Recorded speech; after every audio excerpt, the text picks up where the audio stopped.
Welcome back to the Georgia Show. And Bill, the power just went out in Beirut. So holy smokes. Welcome to the Georgia Show, sports fans. Boy, oh boy, the deep state has long arms, don't they? They sure do. Holy I am mackerel. live on the ground in Beirut, Lebanon. And if I lose power, I'll just jump back in the show, Bill. I was going to warn you this might happen. And well, there we go. It just came back on.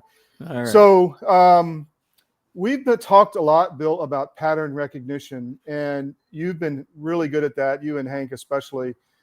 And I want to take that to more of a global level, because the reason we came here is because we were in Armenia and the people there said there's a similar situation going on in Beirut, and you have a global national attack on Christian countries. I didn't know that Lebanon was really a predominantly Christian country until 30 years ago. And there has been a systematic attack against the nation, bringing in 2 million Syrian migrants, bringing in 500,000 Palestinians, the attack on the port here recently that blew up the infrastructure. All of this is related. It's very, there's a lot of weird things going on with that attack. I'm sure people saw it. The port exploded and looked like a nuclear bomb mushroom cloud a while back. That's right.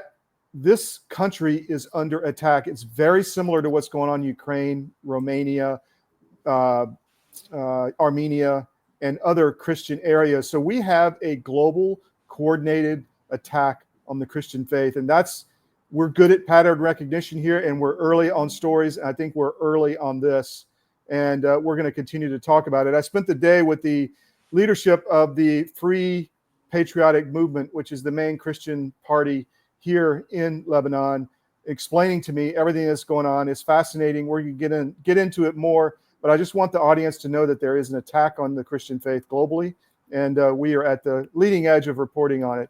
So what do we have for the rest of the show today, Bill?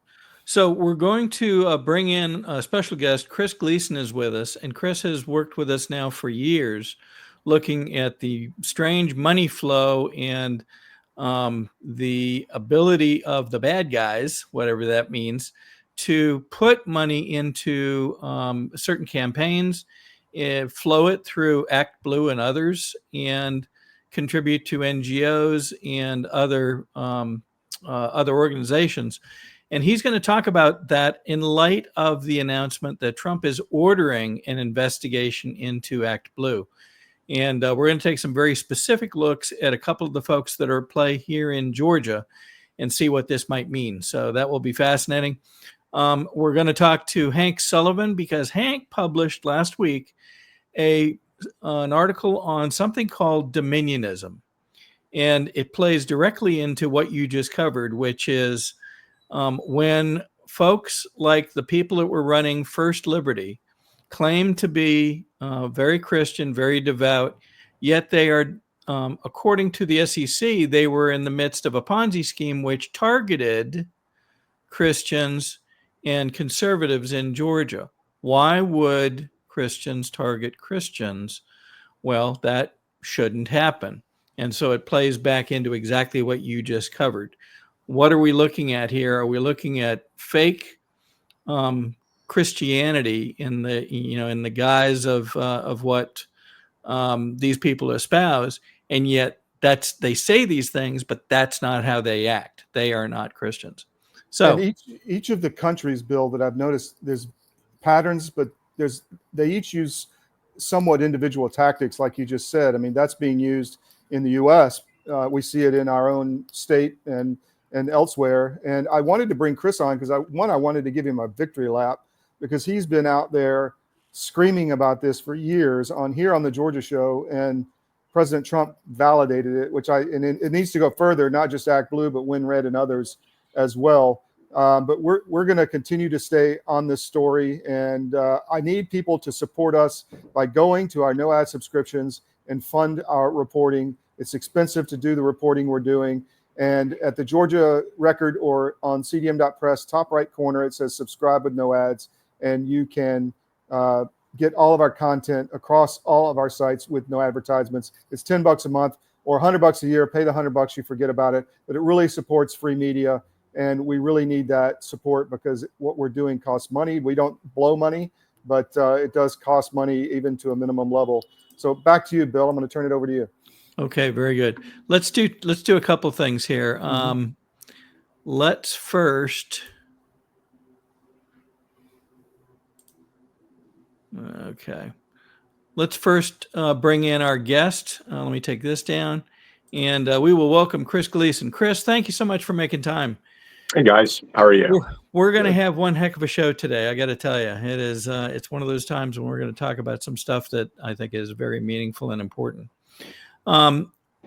This week, and let me pull this up. Trump has now announced that he is going to direct the Department of Justice to launch an investigation into Act Blue. Now, you have talked about Act Blue and others as being intermediaries for something that has been termed smurfing. You've worked on this, I know, for years now. So tell us briefly, if you would, just describe again for the folks that haven't heard this before, what is smurfing and what does this do for folks? So smurfing is when a criminal element launders money in a variety of ways, usually using elderly people. And what we've seen here in our political process is that massive amounts of money have been laundered through the borrowed identities of donors. Typically, they are non-tech savvy, elderly folks. We mapped it since its inception, since the launch of Act Blue, right up until last Sunday, and we're still continuing to map it. So it's pretty interesting. This last election cycle for the 2024, we identified that there were over 256 individuals, unique individuals who donated money into political campaigns. And I mean, that's a truly mind-boggling number of people just for this last election cycle. And we know that there's actually even more now. We're going to talk about that with our good friend from Georgia, Senator Ossoff. Okay, let's if I could, let me just play this announcement. It's not very long. It's only about a minute, and I'd like folks to hear what was said about it, and even they give a sense of the number of dollars that have moved through Act Blue in the last few years.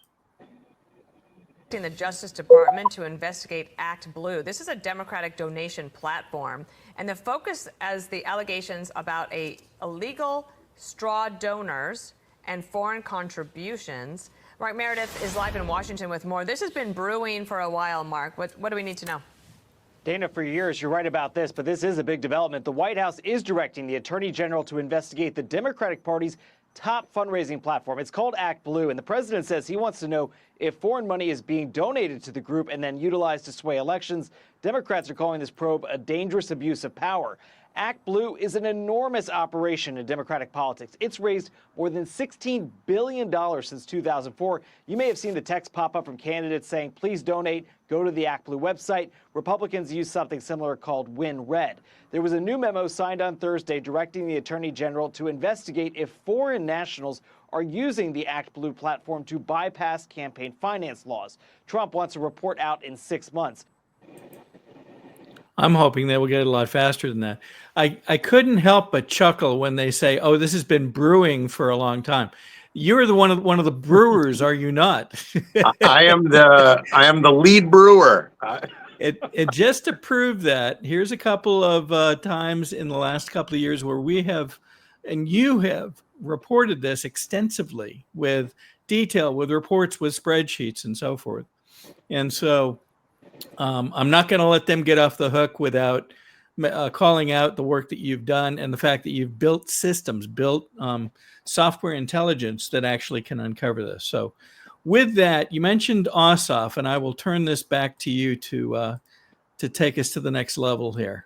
Sure. So, Chris, can you also talk about Win Red, because it's not just Act Blue. oh yeah, no, absolutely. So here's the thing, and I think, and I'm my my spidey senses tell me that they're okay with attacking Win Act Blue right now, because we know that they've already shifted major operations to another platform called the Action Network and Democracy Engine.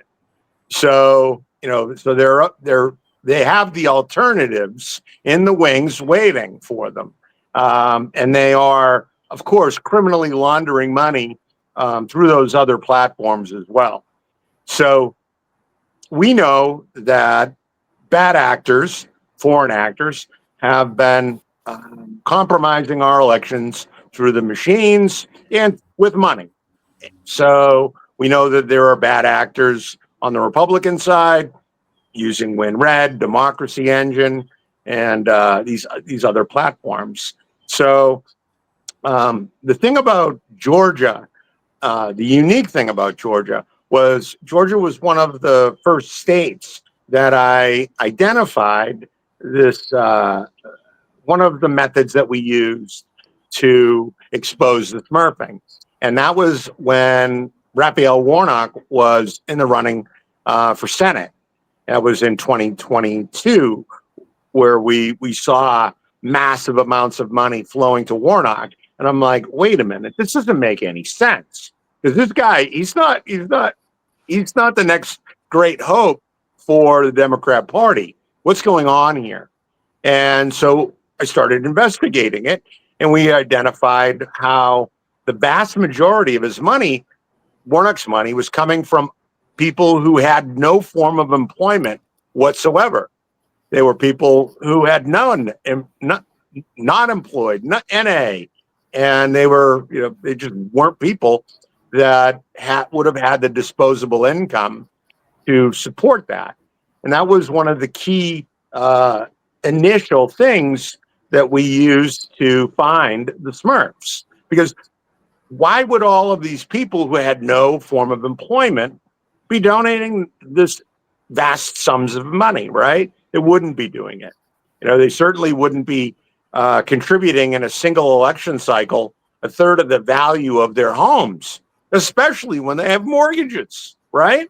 Mm-hmm. So one of the neat things that we identified this cycle was that the Democrats, having been caught with the smurfing, right, they started to shift the smurfing operations to a different category within the campaign finance disclosures. And that is the unitemized contributions. And so those unitemized contributions, they're not disclosing the identities in their filings because they, quote unquote, fall under the reporting requirements. Well, when we looked at 2024, we saw a massive number. I mean, you're looking at 200 something million individuals, unique individuals, donating to campaigns. We didn't have that many people actually vote in the election. So where are all these identities coming from? Well, in our investigations, we noticed that a lot of these identities of the donors were cloned and inserted into the voter rolls across the country. And these identities were cloned. And so we had, 8 Amy Topals across 5 different states, 6 different states. And they're all donating to the same candidates on the same day, same money, same PACs, and same pattern. And it's a very large pattern. And thanks to the law of large numbers, we're able to quickly identify stuff. We've built some amazing AI, and we're catching it all. And we've been tracking it all. So there's no escaping what we've caught. Now they're trying to, unfortunately, under the last regime, that was illegitimate, Joe Biden. They installed one of the election criminals as a member of the FEC board, a girl by the name of Dara Lindenbaum. And we've talked about her here on the show numerous times. So Georgia, once again, is the tip of the spear on the election fraud and smurfing for all of this. So, Chris, with your help, we were able to pull up at least what's showing currently in the FEC database regarding John Ossoff. And what's interesting about Ossoff is early on, there were several articles here in Georgia, most of which were from the Atlanta Journal-Constitution. And they noted that he had already raised $11 million at that time. And they even specified from a large number of donors who are outside of Georgia. So they were literally describing this pattern of people around the country that have no business, shouldn't have any interest in John Ossoff, but yet there's these massive donations. And they said many donations. And indeed there were tens of thousands of individual, I'll call them smaller donations. And so with your help, we were able to take a look at the current. Let's talk about that for a minute. So here is what you led us to look up in the current FEC database. Take us through what we're seeing here. So we have 24 million, twice essentially, right? In unitemized contributions. Well, realistically, that number should be like next to zero.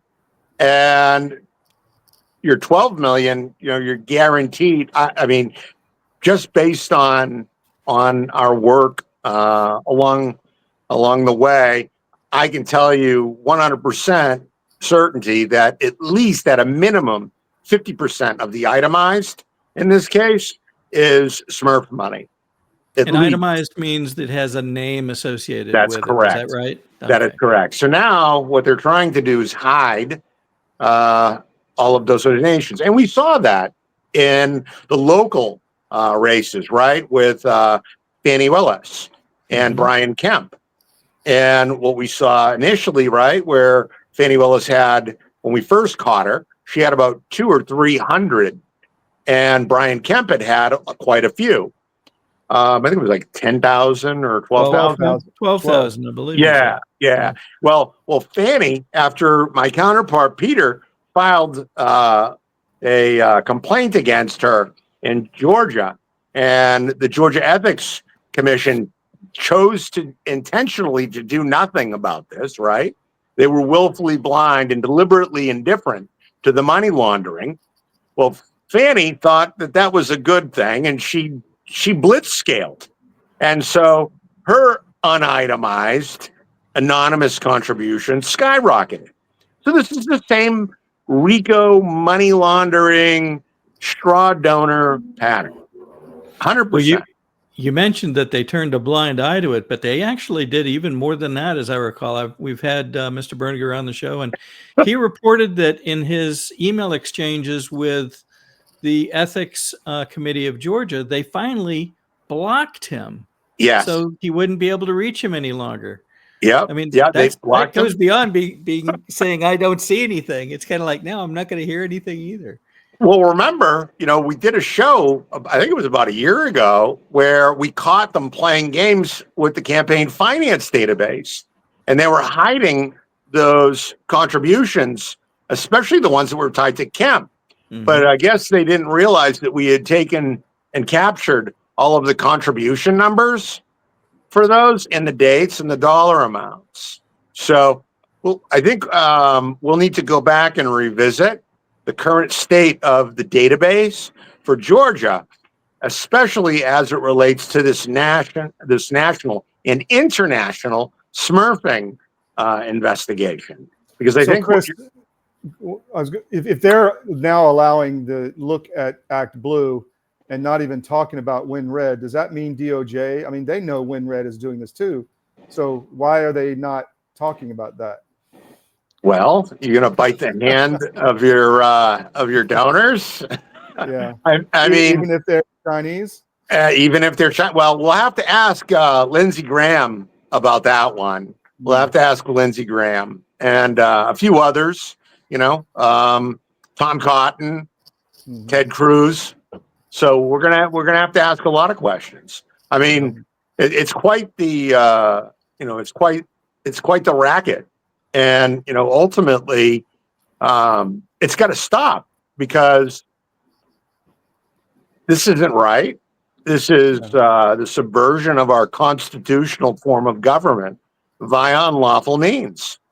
And who are they representing? Are they representing us, or are they representing shadowy billionaires behind the scenes and rogue intelligence agencies? Well, that's one of my last questions is we talked about how this flows through people that unknowingly, in most cases, their IDs are being used, their identities are being used to channel this money, sometimes in multiple states. But ultimately, where is the money coming from? Do you believe that it's foreign in origin as it originates? The money is coming from one of my favorite terms: enemies, foreign and domestic. And that is what is going on here. America has enemies, both foreign and domestic, and they are waging war against America. And they have subverted our constitutional republic. So for all of you people out there in law enforcement at the DOJ, I believe there's an oath that you take. So it's time to support and defend the Constitution of the America against all of our enemies, foreign and domestic. There's a reason why it's in the oath, right? There is indeed. So true. Tell people, please, how they can follow you more closely. You already mentioned a few other names that you've been tracking. How do they find what you're putting out for folks to review, as an example on Twitter? So on Twitter, my handle is Immutable Christ. That's my Twitter handle, Immutable Christ. And my Substack is Immutable Truth Elections .substack. And I'm also an active contributor, of course, on CDM and the Miami Independent. That's great. Outstanding. That's great. Thanks for your help, Chris. I'm sure we're going to have more to talk about as things begin to heat up. We've got Mike Collins entering the senatorial run. He's going to announce formally, he's already announced, but he's going to formally launch on Tuesday. And from what we can tell, he is well behind Ossoff in money gathering, and hopefully when we look at it, we'll see clean stuff this time. So we'll welcome you back as you learn more. Have him, if anybody in your audience knows him, have them reach out to me, and I would love to help expose and show his campaign how they're battling illegally laundered money. And that should be a high priority for the DOJ to ensure we have a clean election. It indeed should be. Chris, once again, thank you. We'll look forward to seeing you soon. All righty. Thanks, Chris. That's great. All right. Did you want to take a break before we bring in our next guest? Yeah, why don't we take a break? We're going to run a few ads and we'll be right back. I'm David Cross, and you may know me from my election integrity work, but I also own U.S. Asset Management, a family-owned and operated investment advisory practice. I'm a certified portfolio manager, and my job is to help you make better decisions with your money. One of the things we try to avoid is investing in companies that push the woke agenda. If you're invested with one of the big firms out there, there's a pretty good chance that you're feeding the beast that hates your values. Our company is 100% conservative, and we'd love to have an opportunity to work with you. Check us out at us-am.com and look for our big, proud American Eagle logo.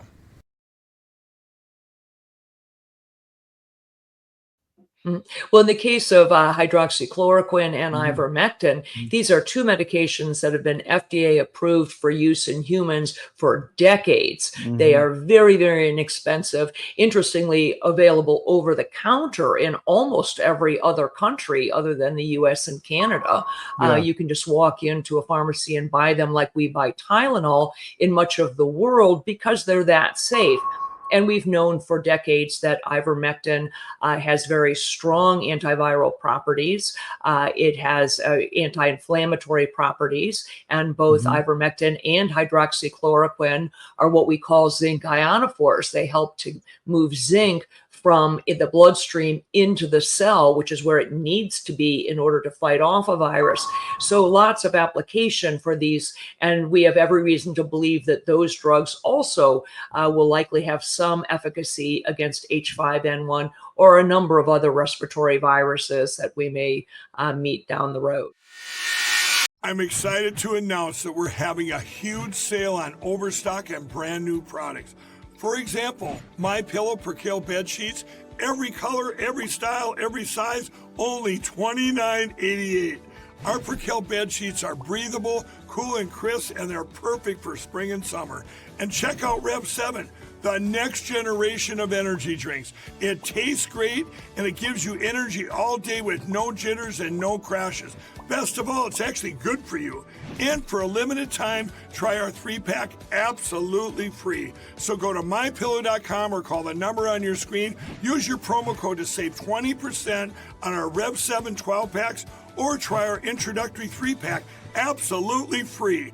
And our Percale bed sheets, all sizes, only $29.88. Twin size, full size, queen size, king sizes, all $29.88. Inventory is extremely limited at this price, so order now. Back to you, Bill. What do we have next? All right, let's welcome in Hank Sullivan. Hank, thanks for making time, my friend. It's great to see you. It's been a while. It has been a while. I'm glad to be here. Can you hear me? We can hear you great. You even have a new background today. Well, I've been working on my studio a little bit. Ooh, very interesting. It's very cool looking. The air conditioning went off in my office, and so I'm in the RV, but it's all good. It's all good. This is probably better. All right, that's great. Well, we wanted to bring you on because you may have heard Todd at the top of the show talk about there's an attack going on, and it's not just in Georgia, it's not just in the U.S. It seems to be global, and it's attack against Christianity, and it seems to take a number of different forms. But you wrote about following some of the very odd stuff in Georgia in the last couple of months, including the First Liberty Ponzi scheme that's been uncovered by the SEC. You wrote about this concept of when certain people seem to be acting one way and claiming they're Christians, but yet they don't act like Christians ultimately. And that one of the most troubling things about the First Liberty debacle is that they seem to be actually targeting people of faith, people of the Christian faith, and then knowingly have them invest money that they had no suspicion they would be able, we don't believe they had a suspicion they would be able to pay back. The SEC claims this has been going on for years, yet they were taking these investments up to literally the last few days prior to shutting their doors. How could this be? So with that as a tee up, tell us about your latest Substack and kind of how you're beginning to uncover some of these things that might give some explanation to what has been going on.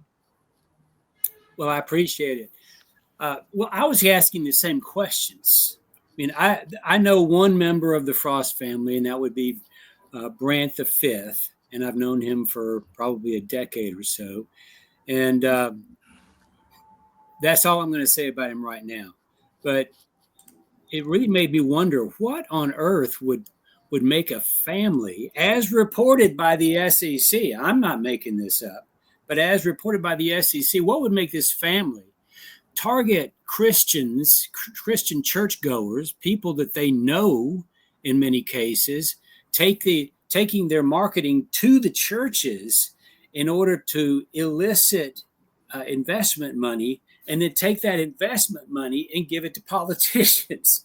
I mean, it's like on the surface of it, it's really kind of a strange Robin Hood, give from the rich to take from the rich and give to the poor. Well, they're taking from the churchgoers and giving to the politicians.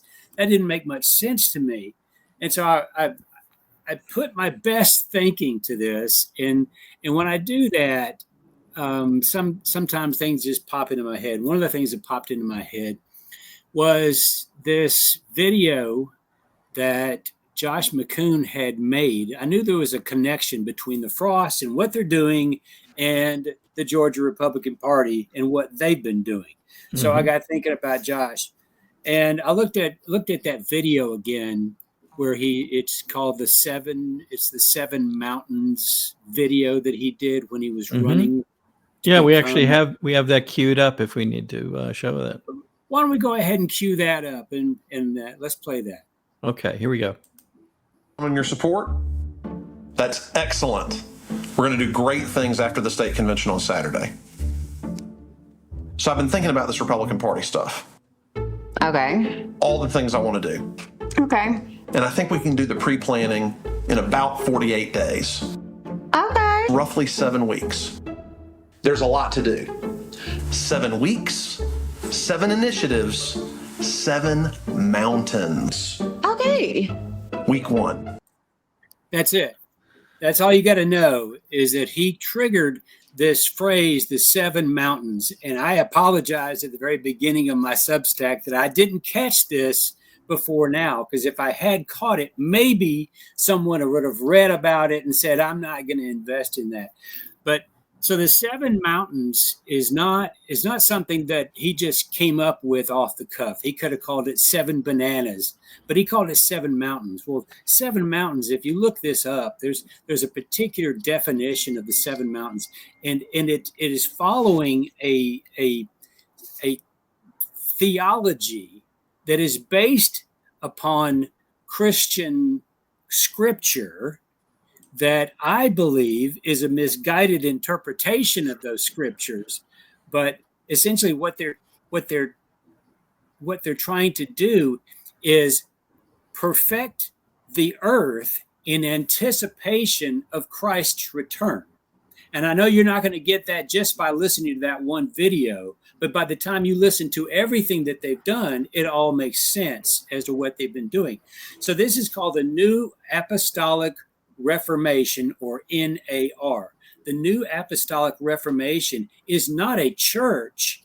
You're not going to be able to go find a New Apostolic Reformation church, but what it is, it's a covert movement that is infiltrating Christian churches. And by infiltrating, they are changing the theology of the churches into believing that their role is not necessarily evangelizing. Their role is controlling politically the environment of the earth, along with several other controlling religion, family, education, the government, media, arts and entertainment, and business. They think that this is what Christians are supposed to be doing. And so by the time we get done with this exploration, it becomes obvious to me that what's happening down there, and it's what I believe is what's happening with the Frost family, is that they believe that they are supposed to conquer this one of the 7 mountains, which is the mountain of government.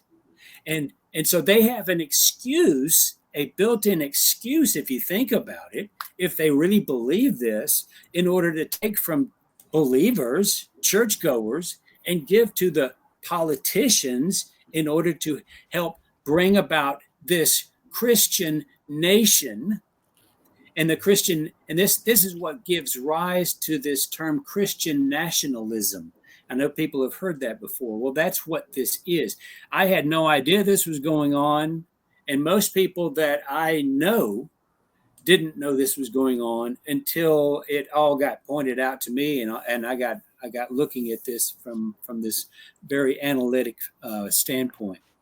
So Hank, let me ask you, Hank, is this, we've been looking at the Chinese Communist Party. We've been looking at Davos, the World Economic Forum. Have we, and it's probably multiple people that are coordinating all this tyranny that's coming down, but have we been looking in the wrong spot? Because Christianity is a good thing, but if you warp it, it's not. I mean, what say you? Well, do we want to turn it into a spiritual discussion or a political Well, I'll discussion. let Bill lead the discussion, but if you don't want to go there, I that's can fine. get on here and I can preach like the best of us, but I don't know that I necessarily want to become the preacher today. I want to stay to the facts. I would just say that there is a spiritual ingredient to all of this, and the spirits. If you're a Christian and you believe what I believe, then you open up your mind to be communicated by spirits from this direction, from this direction, from that direction, and from that direction. So, but you have to practice discernment to discern whether this is from where those spirits are speaking to you. Yeah.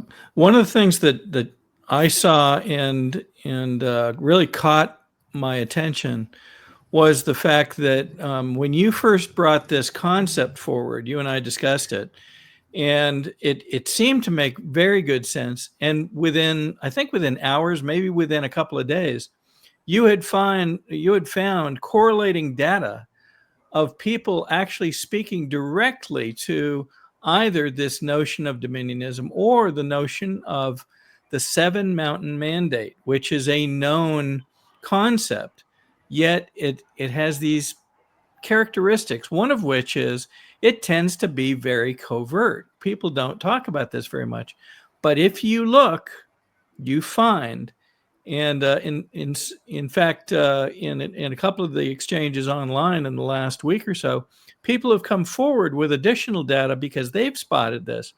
And I can't help but think, there's a reason why you were able to, with your discernment, be able to spot this and begin fleshing it out.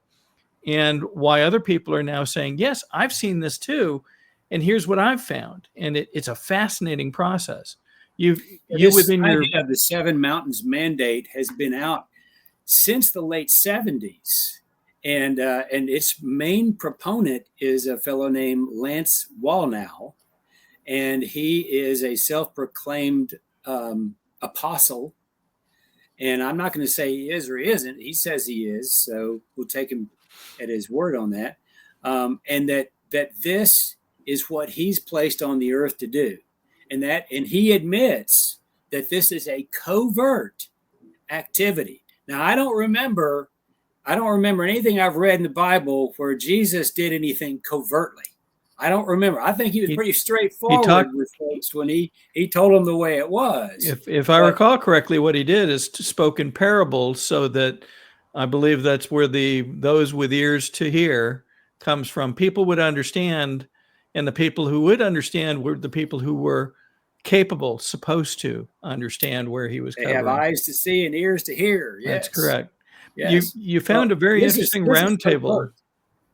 You had a very interesting infiltration into churches without them knowing it. That's how this operates, and it's huge. I had no idea, but this thing is huge. They're trying to bring the kingdom to earth by perfecting the environment of the earth, by putting Christians in charge of everything, all of these 7 mountains, by putting Christians, and then being intolerant of anything other than a Christian viewpoint and a Christianized policy in order to maintain enough an environment that it will welcome the kingdom of God. This is supposed to bring about the second coming of Christ. Well, and that Christ will not come until men have perfected the environment so that he'll come in have a fitting welcome onto the earth, I suppose. But that's not what I read. This is not Christianity. This is not Christianity. This is man. It's the worship of man and his ideas. Trying to tell them that. Yeah. But is this why we're having this push for nuclear war? I mean, do you think that's behind this, or is that a stretch too far? I don't put anything out of the question when people believe. Look, when people believe that they are performing the will of God, and they're liable to do anything. They're liable to strap explosives to themselves and walk into crowded spaces and blow themselves up if they truly believe that they're doing the will of God. And so what we've seen is that is apparently what they believe. Maybe you've got some other videos that you can kind of trigger at this point. Well, you were able to find some very interesting videos, one of which was a roundtable apparently between a number of individuals talking about the basis, I think, of the theology. Should we show that one? Sure. In brief, they believe that there are 7 mountains in culture: politics, society, family, the arts.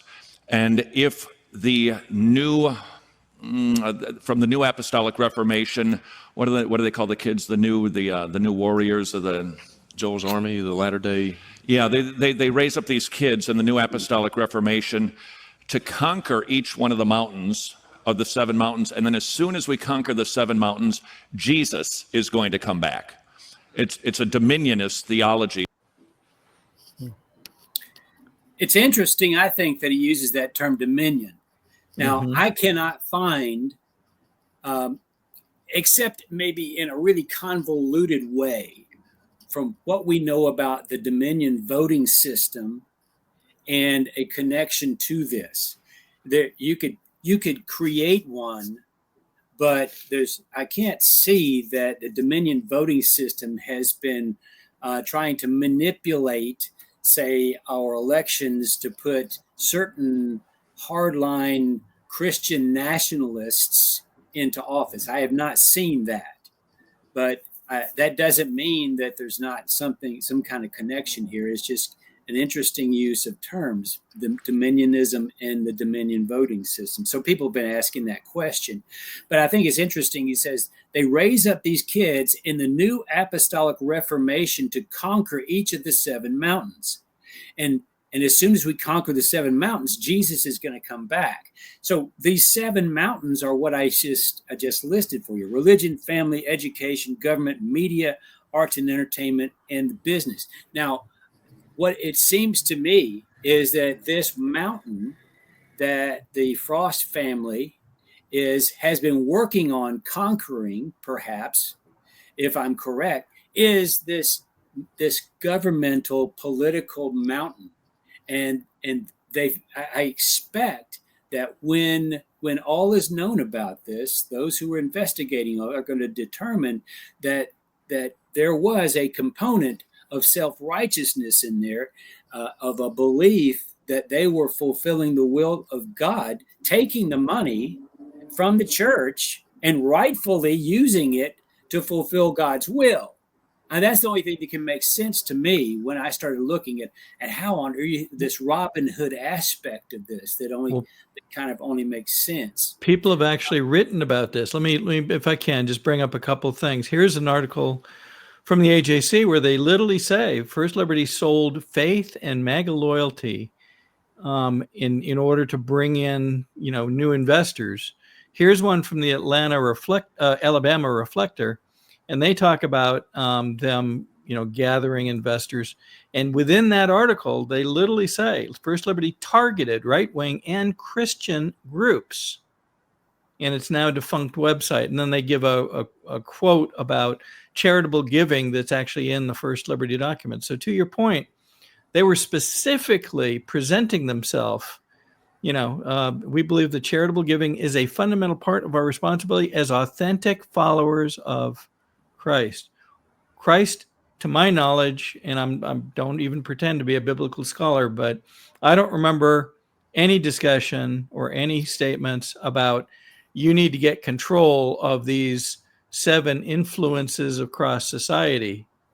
It was about, doing the right thing in your own behavior and your own beliefs so that you would be worthy of being, taken under Christ's wing and God's wing.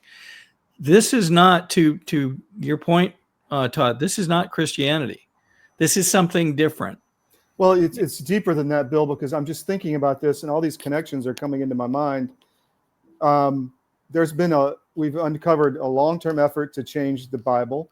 That's a fact. The Bibles of the 1850s don't say what they say today. There's this whole Christian Zionist movement, which is, I don't know if it's tied to this.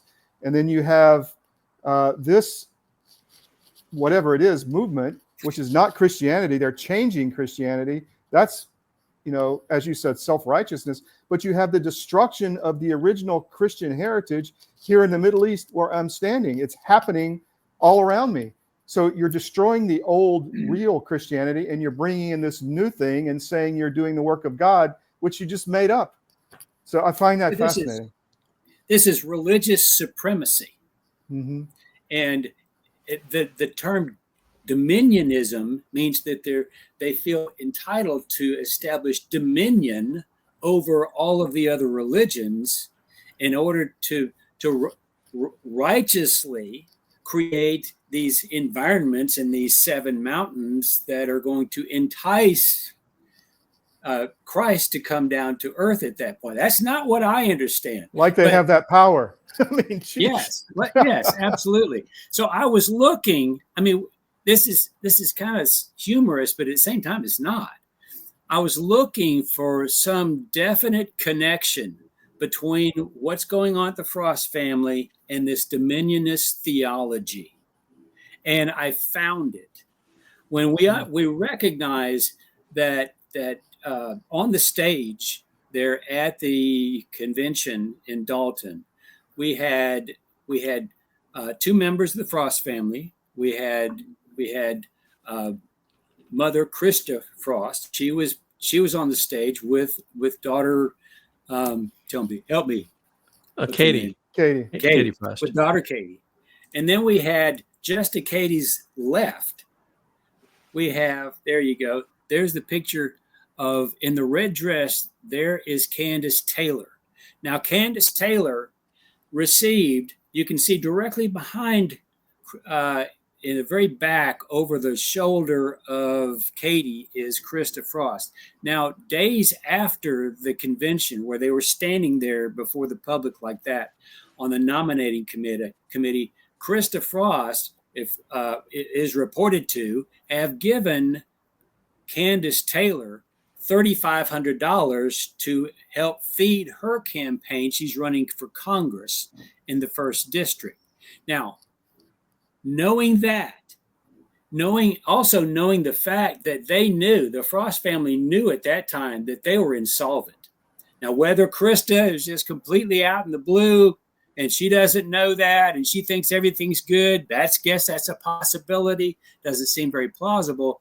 But yet she gave her $3,500 of monies that were invested, some by churchgoers, obviously, a certain component of work, and gave it to Candace Taylor.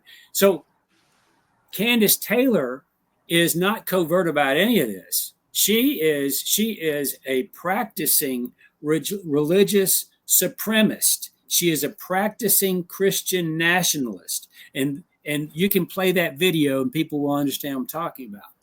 Well, let me also share this before we get to the video. And this is the article in which the video exists, and along with in your Substack. And the reason they picked it up, Newsweek picked it up, and it said, Candace Taylor, the Republican chair, says only Christians should be elected to government. It seems a remarkable statement to make. Now, she is one of the first to claim I follow Christ. I would never. One of her famous quotes, when we caught her lying, was, "I would never lie to you. I love you all. I would never lie to you." And then she goes off and lies about her statements that she made with regard to David Cross and through an owner of a radio station. But it's like, wait a minute. Aren't you not supposed to do that? Isn't that one of the things that God said, don't do, don't lie, don't have a lying tongue and bear false witness against your neighbor? And yet people aren't going to believe what she's about to say in this video. All right, well, let's get to that. And I am bringing it up directly from your website. So from your Substack. Bear with me for a moment. I will get it up and we're going to go ahead and play it. Here we go.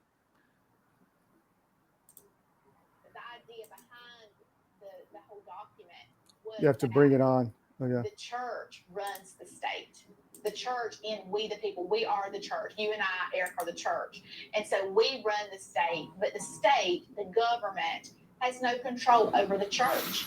And then everybody's like, oh, well, then you got to let Satanists come in, and you got to Witches coming in. You've got to let Muslims and Hindu. No, no, we don't. No, we don't. Because America is founded on God Almighty. That is what we're founded on. And I don't have to honor your religion. I don't have to give you freedom of religion. Freedom of religion is there for us to worship Jesus. It's not for you to come force anything else upon me. And so we have that all wrong. And we've had tolerance. We've been politically correct. And at what point are we going to say, nope, we're not going to be? You can do whatever you want to in the comfort of your home. You can do whatever you want to, but don't come into my government and bring any of that trash in there. And we shouldn't be electing anyone in government, local, state, or federal, that is not a Christian. Wow. So this is the person that Krista Frost gave money to. And to me, that cements the argument that we're dealing with an element of Christian nationalism when we're dealing with the people down with the Frost family. I believe that is most likely what is giving them the self-righteousness in order to be able to take from this group right here, not invest it like they were supposed to, but then give it to a bunch of politicians that they think this is the patriot economy. The politicians that they give the money to are evidently what they're calling the patriot economy. And it was and that's one of the marketing features that they were portraying to the public in order to elicit investment money from them. And Candace Taylor, I mean, God bless her, but she has no idea what this nation is established on. This nation is not established on God Almighty. No, this nation is established on the laws of nature and of nature's God. And among these are that all men are created equal, and they're endowed by their creator with certain unalienable rights. And that means whether they believe what Candace Taylor believes or not, they still have these rights. To secure these rights, governments are instituted among men, and they derive their just powers from the consent of the government, the governed. Well, the governed are all of us. This is how a democratic form of government comes together. It is not only the respect for the say what you believe theocratically, but also the respect that other people may not agree with you, but they still are entitled to participate in the government. Though this is a Christian nation, but what does that mean? That means that everyone in the nation gets to exercise free will. That's the one thing that God gave to all of us all the way back into the Garden of Eden. God gave us free will. We have the will to exercise what God's purposes would be, and what God's laws would say, or not. And so this idea that people of different faiths cannot participate in the government is ridiculous. It has nothing to do with the founding of this country.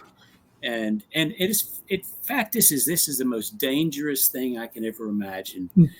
If it took hold in this country, it would destroy it overnight. Go ahead, Todd. I was going to say there's some other big players that have mentioned that. I think Charlie Kirk has mentioned it. One of you brought up. I mean, there's been other people. But last thing I'll say about is that I've been meeting with a lot of the Orthodox and Maronite and religious leaders here in the Middle East. And one thing they say, and I'm a Presbyterian, my family goes back to Scotland the whole way. But one thing they say about a lot of the new churches popping up in America is that they can just say whatever they want. They're not rooted in the traditions and the scriptures and the founding of the original Christian church. And so I find that maybe there's some truth in that, as what we're seeing here. Well, I think one of the themes that's woven through all of these findings that Hank has brought forward is there are folks that claim certain things, but if you look at their actions, you look at the other things they say, it becomes clear this is not, Christianity. I was reminded before the show of some posts that Candace has done in the past that are very clearly, they tell a story, but it is not a Christian story. Here's one as an example that was posted last year, mid-year, and it shows a picture of Stu Peters carrying a rifle and a noose like you hang people sometimes with, I guess. And this is real America. People forget is Candace's quote in this post. As I recall, she tried to take it down pretty quickly, and it raised ire across the country, and especially in Georgia, especially given the fact that she works with children. And a lot of people raised questions and concerns about this. How could somebody post such a thing? I don't know, but the Frost family felt so good about it that even when they knew they were insolvent, they gave her $3,500 of investors' money. So that's right. That just tells you something. Now, you mentioned Charlie Kirk. Maybe before we get out of here, we can talk a little bit about him, because he uttered the phrases in the 2020 CPAC speech that he gave that are maybe that parallel what we're talking about here. But it's the only time that I know of that he's ever said anything about the 7 mountains. Do you have that video? Bear with me. I will. Yes. Let me see if I can do this the right way this time. All right. We'll get this up, and then I will go back here and we will play it. But I'll tell you, finally, we have a president that understands the 7 mountains of cultural influence. Can you hear that? Yes. Now he's talking about the 7 mountains of cultural influence. That's these mountains that we're talking about. And the one that they're concentrating on, and I'm going to throw him into the mix, whether he's in it whole hog or not. The one that they're concentrating is the political governmental mountain. There are other mountains as well, but the one that they seem to be most interested in is this governmental mountain. Now, that's the only time that I know of that Charlie Kirk has uttered that kind of phraseology, but it shows that influence is there. Now, he said influence. He didn't say anything about dominating. He's talking about influencing. However, when you ultimately influence the body, the governmental body through politics, then you own that. I'm all for everyone in their own way to influencing their government, but I'm not for creating a theocracy. And what the other gentleman in the roundtable said was they raise up these kids in the new apostolic reformation to conquer each one of the 7 mountains. And as soon as we conquer the 7 mountains, Jesus is coming back. This is the kingdom now idea. We need to create the kingdom on earth to make it fit for Jesus Christ's return. Now, I can't sit here and tell you that that's what Charlie Kirk is doing. I know that what he said indicates that he's being influenced by this line of thinking, but I can't tell you that he is behind putting a theocracy in place. But he probably has the largest operation in the country on the college campuses that are raising up these younger people and influencing them in order to take part in our governmental procedures and policies, to the extent that they run for office in the Georgia Republican Party, Republican parties all over the country, and in actual offices, political offices in our government.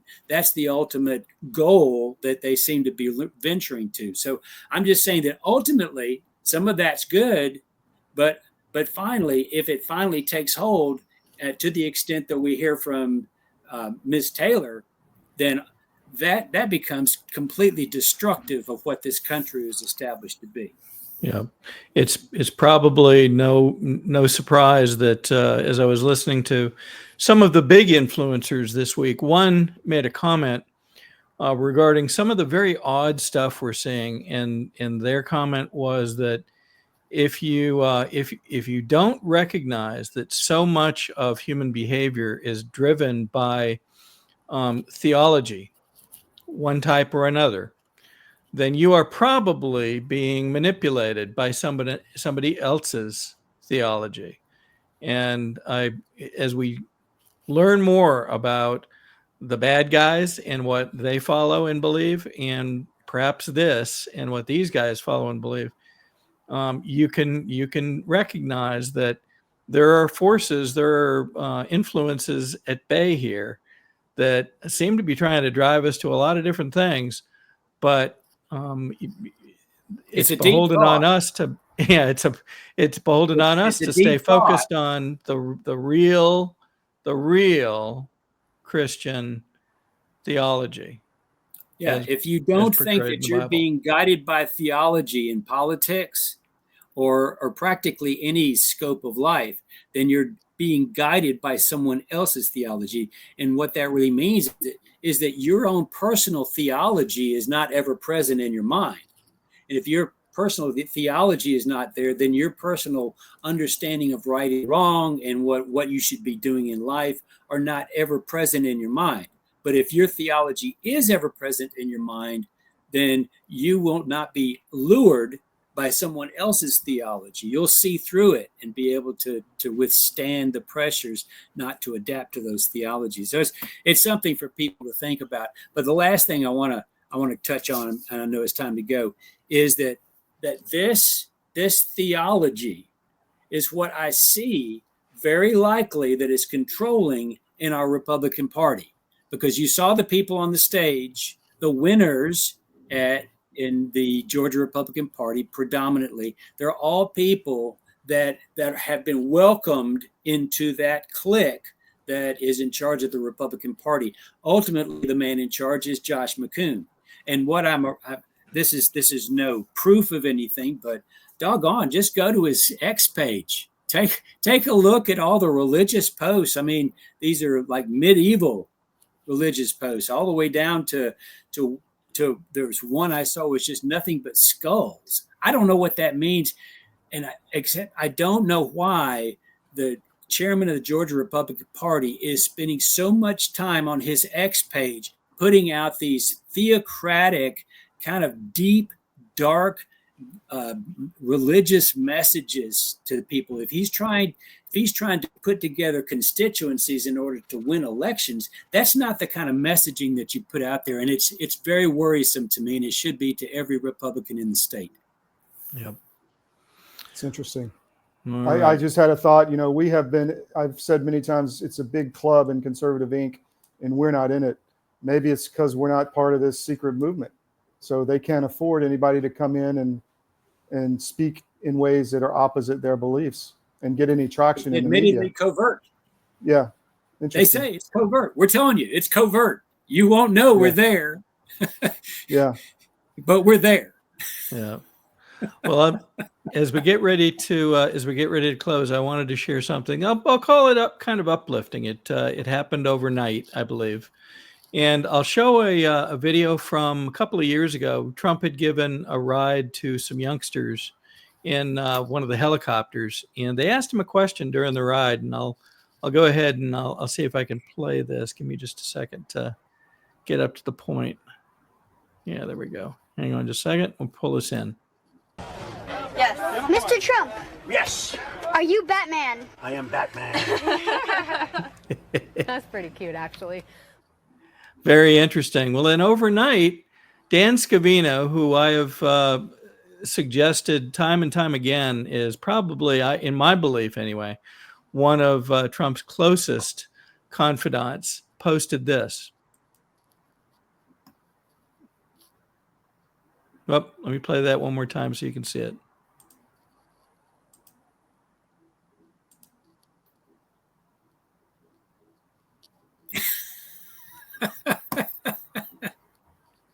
So somebody is there the bat signal, and he came down the escalator. That's right. Is there a message there? Well, if there is, who knows? So I thought that was a fun way to close an otherwise pretty weighty discussion. Hank, thank you so much for being with us, my friend. We will look forward to having you on again as things continue to be discovered about this. And all right, Todd, let me tell people how to get in touch with me. Oh, please. Well, actually, how to keep up with me. I put it wrong. I put an email address, but you can contact me. It's hanksullivan@substack.com.